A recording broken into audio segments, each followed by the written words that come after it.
Welcome to my YouTube channel speaker S S official. और मैं शेख अहमद रज़ा सिद्दीकी आपसे मुखातिब।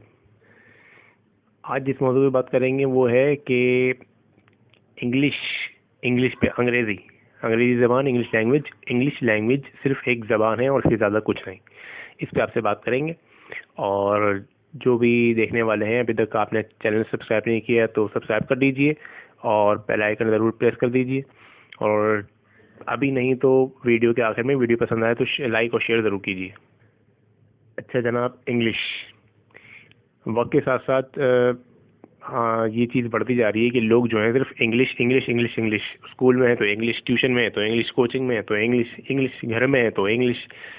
अच्छा, चूँकि मैं पढ़ाता भी हूँ, टीचर हूँ, तो होम ट्यूशन ही पढ़ाते हैं, तो ये बहुत मैंने देखा कि लोग जो हैं सिर्फ इंग्लिश के पीछे हैं।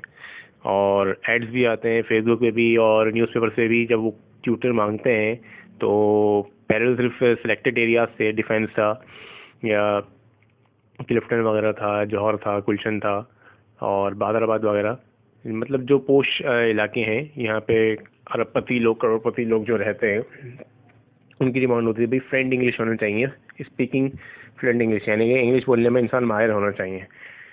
लेकिन अभी हर बंदा जो है वो भाई इंग्लिश बोलने में माहिर होना चाहिए, ट्यूटर टीचर जो भी इंग्लिश बोलने में माहिर होना चाहिए। और आजकल स्कूल्स में भी आप जाएं तो भाई इंग्लिश आपको आती है, चाहे आपका सब्जेक्ट कुछ भी हो, एसएसटी हो, पाकिस्तानी स्टडीज़ इंग्लिश या उर्दू में, कंप्यूटर हो या उर्दू हो, इस्लामियत हो, इंग्लिश आपको आनी चाहिए।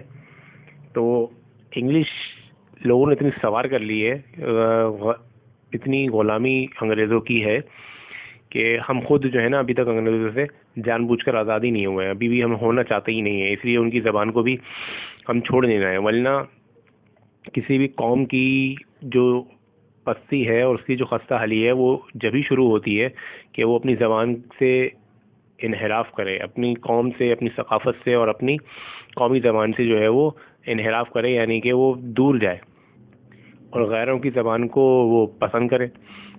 और जबकि कायनात में सबसे अच्छी, सबसे अव्वल, सबसे बेहतरीन ज़बान अरबिक, उसके बाद पर्शियन यानी कि फ़ारसी है और तीसरी हमारी उर्दू है। और ये तीनों ज़बानें अपने अंदर एक समंदर रखती हैं सलाहियत का, काबिलियत का। जो कवायद, जो ज़ाब्ते, जो गहराई इन ज़बानों में है वो किसी और चौथी ज़बान में नहीं है। और हम लोग जो हैं वो अंग्रेज़ी के पीछे भागे जा रहे हैं। और चूँकि मैंने आपको बताया कि मैं पढ़ाता भी रहा हूँ, तो कितने बच्चे ऐसे हैं कि मतलब उनके घरों में शुरू से इंग्लिश बोली जाती थी। अब जब वो 6 क्लास के बच्चे, 5-6 क्लास के बच्चे, या कुछ तो ऐसे भी हैं मैट्रिक और ओ लेवल्स के बच्चे, जब उनको कुछ हम समझाते हैं तो उनको जब समझाने के लिए उर्दू में कुछ अल्फाज कहें तो उन्हें समझ में नहीं आती। और समझाने के लिए उर्दू अल्फाज को समझाने के लिए हमें उन्हें इंग्लिश में बताना पड़ता है कि बेटा इसका मतलब ये होता है। जैसे मिसाल के तौर पे एक बच्चे से कहा ताज्जुब में पढ़ना या मुताज्जिब होना, तो उसे समझ में नहीं आया। फिर समझाया भाई वंडरफुल, हैरान कुन, तो उससे फिर समझ में आया। इस तरह और बहुत सारी मिसालें हैं। तो हमारे यहाँ जो है वो लोगों को इंग्लिश की बड़ी सूझी हुई है, इंग्लिश के पीछे पड़े हुए लोग। और अभी बहुत वाक़यात हैं, बहुत तजुर्बात हैं। सिर्फ 2 तजुर्बे मैं आपसे शेयर करूं इस बात को समझाने के लिए कि भाई इंग्लिश सिर्फ एक ज़बान है, काबिलियत की, सलाहियत की कोई इसके अंदर वो नहीं है, कोई काबिलियत नहीं है, कोई वो नहीं है, सिर्फ एक कम्युनिकेशन लैंग्वेज है जो आपको राब्ता जैसे आप कर सकते हैं, इसके अलावा कुछ भी नहीं है। अभी गुज़िश्ते दिनों में जब गया इम्तियाज़ सुपर मार्केट तो वहाँ एक साहब को मैंने देखा, काफ़ी देखा है कि अलग अलग मकामात पे, लेकिन अब छोटी सी बात है तो इसी को शेयर कर रहा हूँ ताकि वीडियो ज़्यादा बड़ी ना हो। तो मैंने देखा वो तकरीबन 5 से 6 साल की बच्ची थी और उनके वालिद साहब जो है वो उससे इंग्लिश में कम्युनिकेट कर रहे थे, अंग्रेज़ी में बात कर रहे थे।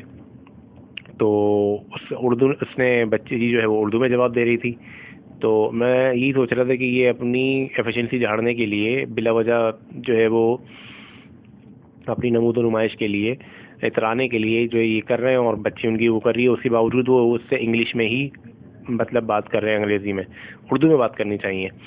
और 2015 में मेरे शेख हुज़ूर तारुश शरिया आए थे, तो उनसे पीरजी कंपाउंड में वो ठहरे हुए थे, तो हम लोग गए हुए थे, 3 अफराद थे, एक मैं था, एक एक भाई दाढ़ी वाले और थे, और एक साहब थे जो ड्राइवर थे, और वो लेके आए थे हमारे कराची यूनिवर्सिटी के जो इस्लामिक डिपार्टमेंट के हेड हैं, प्रोफेसर मजीदुल्लाह साहब। प्रोफेसर मजीदुल्लाह साहब के साथ 3-4 अफराद आए थे, तो वो उनकी गाड़ी के ड्राइवर थे।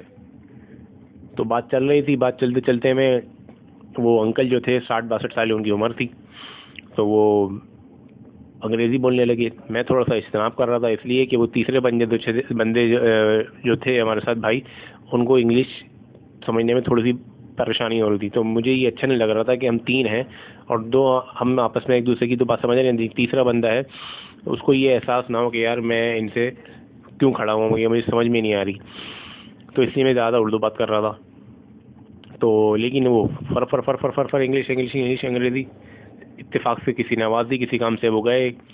तो ये जो दूसरे हमारे भाई थे, हम 3 में दूसरे, वो कहने लगे कि यार अंकल देखो इतनी उम्र है इनकी और कितने काबिल हैं और कितने तेज़ माशाल्लाह महारत के साथ अंग्रेज़ी बोल रहे हैं, इंग्लिश बोल रहे हैं। मैंने कहा देखिए इंग्लिश वो यकीनन अच्छी बोल रहे हैं, लेकिन ये काबिलियत की दलील नहीं है। तो वो चुप हो गया। लेकिन जैसे ही वो अंकल वापस आए किसी की बात सुन के, तो मज़ीद गुफ्तगू आगे बढ़ी। तो फिर पता चला कि भाई वो अंकल जो हैं 21 साल वो अमेरिका में रहे हैं और अमेरिका में ड्राइवर थे। ये हमें जो मैंने आपको पहले जो बात बताई कि वो ड्राइवर थे, ये हमें बाद में पता चला उन्हीं की ज़बानी कि मैं इतने साल अमेरिका में रहा और ड्राइवर। मैंने जब उनसे पूछा आप क्या करते थे, तो उन्होंने कहा मैं ड्राइवर था, 21 साल मैंने ड्राइविंग की है। तो वो फिर जब बात कंक्लूड हुई और सब चले गए, तो वो दूसरे भाई जो थे, मैंने कहा देखा मैंने आपसे क्या कहा था कि ये है ड्राइवर, अब आप क्या कहेंगे इनके बारे में। 21 साल बंदा अमेरिका में रहा है, जहां हम रहते हैं तो हम माहौल के साथ साथ माहौल को अपना लेते हैं, रहन सहन भी और ज़बान भी। रहन सहन इंसान ना भी अपनाए, अगरचे हर चीज़ इंसान की अपने ऊपर है, उसके ऊपर असरअंदाज है, उसके ऊपर इन्हिसार है। लेकिन जब हम कहीं रहते हैं, जिस मिसाल के तौर पे अगर हम बाहर जाएं तो हमें इंग्लिश बोलनी पड़ेगी, और हम अरबिक कंट्री में जाएं तो हमें अरबी, हमें हमारी वो नहीं है, लेकिन हम फिर भी सीख लेंगे माहौल के साथ साथ। जैसे मैं दुबई में जब था तो मेरे बॉस जो थे वो इंडिया के थे, हिंदुस्तानी, लेकिन उनको तकरीबन 25 साल हो गए, 24-25 साल हो गए दुबई में। तो वो जो दुबई के लोग आते थे उनसे रब्ता करते थे, बिजनेस की कारोबारी डीलिंग की जो करते थे वो, उसमें वो मेरे बॉस जो हैं वो अरबी बोलते थे। तो उनके साथ कुछ 1-2 अल्फाज मैंने सीखे, और अरबी बोल नहीं पाता था मैं, लेकिन समझ पाता था। तो इंसान जब वक्त गुजारता है कहीं, तो वो उस जगह की ज़बान को और उस जगह के तौर तरीके को सीख लेता है। तो ये 2 बस उम्मीद है कि इनसे आप समझ गए होंगे कि इंग्लिश जो है वो सिर्फ एक ज़बान है, और अपनी कौम से, अपनी ज़बान से मोहब्बत करने वाली हमेशा कामयाब होते हैं। और 2 आपको मैं और बताऊं कि एक तो वो चाइना के सदर, जिनका मेरे नाम मेरे ध्यान में नहीं है, सब जानते हैं कि उस बंदे को इंग्लिश में महारत हासिल थी, लेकिन वो जब कहीं जाता था और उस पे दौरों पे, तो वो चाइनीज़ ज़बान में ही खिताब करता था, और तर्जुमा करने के लिए इंग्लिश में या उस कौम की ज़बान में तर्जुमा करने वाला होता था। इसी तरह हमारे सामने मौजूदा तैयब अर्दोगान है। ऐसा नहीं कि उनको इंग्लिश आती नहीं है, लेकिन जब वो कहीं जाते हैं तो तुर्की में बात करते हैं, और तुर्की में बात करने के अलावा जो दूसरा होता है वो तर्जुमा करता है मकामी ज़बान में। तो जो तरक्की याफ्ता कौमें होती हैं या तरक्की करने वाली कौम होती हैं, वो अपनी ज़बान से बहुत मोहब्बत करती हैं, क्योंकि ज़बान से आप पहचाने जाते हैं, सकाफ़त से आप पहचाने जाते हैं, अपनी कौम की शनाख्त और अपनी कौम की आप तर्जुमानी करते हैं। तो बराए करम इंग्लिश को सिर्फ एक, मैं ये हरगिज़ नहीं कहता कि इंग्लिश को आप सीखें ना, लेकिन इंग्लिश को एक ज़बान से ज़्यादा कुछ ना समझें। इंग्लिश आपको सीखनी है, अंग्रेज़ी आपको सीखनी है, आप सीखिए, लेकिन उससे सिर्फ एक ज़बान समझ के, ज़बान की हद तक। ऐसा नहीं कि जो इंग्लिश बोल रहे हैं वो कामयाब है या इंग्लिश कोई काबिलियत है, नहीं, इंग्लिश सिवाय ज़बान के कुछ नहीं है। और जो आपकी अपनी ज़बान है उर्दू, वो तो काबिलियत है। और हम लोग जिस तरह यहाँ इंग्लिश के पीछे मर रहे हैं, दीगर ममालिक में लोग उर्दू सीख रहे हैं। तो उर्दू से मोहब्बत कीजिए, और सीखनी है तो अरबी सीखिए, फ़ारसी सीखिए।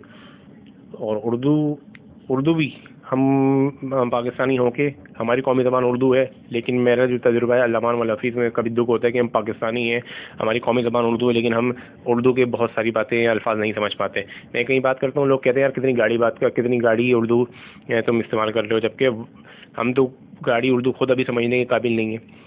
लुगत खोलनी पड़ती है, हमें जब हम किताबें पढ़ते हैं तो लुगत फ़रोज़ुल लुगत ये वगैरह खोलनी पड़ती है कि इसका मतलब क्या है। तो यही मैसेज था कि भाई अपनी ज़बान से, अपनी कौम से, अपनी सकाफ़त से मोहब्बत कीजिए और इंग्लिश को सिवाय एक ज़बान से, ज़बान के अलावा कुछ ना समझिए, सीखिए सिर्फ ज़बान समझ के, इससे ज़्यादा कुछ नहीं। और मैसेज आपको पसंद आया, वीडियो आपको पसंद आई तो लाइक और शेयर ज़रूर कीजिएगा। चैनल सब्सक्राइब करना ना भूलिएगा। शुक्रिया।